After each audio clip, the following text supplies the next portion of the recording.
دوسری بات جس سے اللہ رب العالمین پر ایمان مکمل ہوگا وہ یہ ہے کہ اللہ رب العالمین نے اپنی ذات کے لیے اپنی کتاب قرآن مجید کے اندر اور اس کے نبی محمد صلی اللہ علیہ وسلم نے اپنی حدیثوں میں اللہ کی شان میں جو باتیں بیان کی ہیں ان کو ہو تسلیم کرنا. جو اسما جو نام بیان کیے اللہ نے اللہ کے رسول نے ان کو تسلیم کرنا, جو صفات بیان کی اللہ رب العالمین نے ان کو تسلیم کرنا, وہ بھی ہو بہو لیس کمثلہ شیء وہو السمیع البصیر. اس کے جیسی کوئی چیز نہیں, تماثل نہیں ہے, مماثلت نہیں ہے کہ اللہ رب العالمین کی کوئی صفت کسی اور کے جیسی ہو سکتی ہے. چنانچہ اللہ رب العالمین کے شایان شان جو صفت جیسی ہے اس کو ویسے ہی تسلیم کرنا ہے.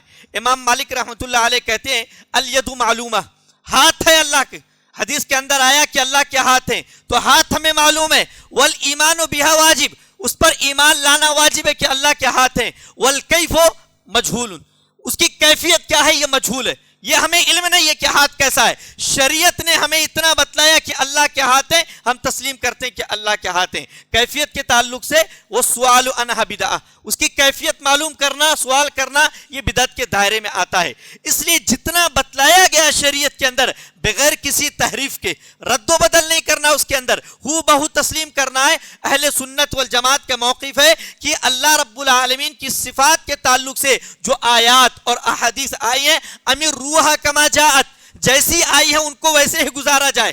جیسی آیتیں ہیں جیسی حدیثیں ہیں ان میں جو بات بیان کی گئی ہے ان کو ویسے ہی تسلیم کیا جائے بغیر تحریف کے, بغیر تعطیل کے. ان کو معطل نہیں کرنا ہے کہ ہاتھ کے معنی تحریف کر دیں کہ ہاتھ کے معنی قوت ہیں, طاقت ہیں, تعطیل کر دیں کہ صرف یہ بطور مثال بیان کیا گیا, حقیقت مراد نہیں ہے. بغیر تکیف کے کیفیت نہیں بیان کرنی ہے کہ اللہ رب العالمین کی انگلیاں ہیں تو انگلیاں کیسی ہیں, انسانوں جیسی ہیں, جانوروں جیسی ہیں, فلاں مخلوق جیسی ہے. کیفیت نہیں بیان کی جا سکتی. ولا تمثیل, نہ ہی مثال بیان کی جا سکتی, نہ ہی مثال دی جا سکتی ہے. لیس کمثلہ شیء, اس کی جیسی کوئی ذات نہیں, کوئی مخلوق اس جیسی نہیں ہے. وہو السمیع البصیر, اور سننے والا دیکھنے والا ہے. مخلوق بھی سنتے ہیں, اللہ رب العالمین بھی سنتا ہے, لیکن مخلوق کی سماعت محدود ہے, اس کے حد تک ہے, اور اللہ رب العالمین کی سماعت اللہ رب العالمین کی عظمت اور اس کی شایان شان ہے.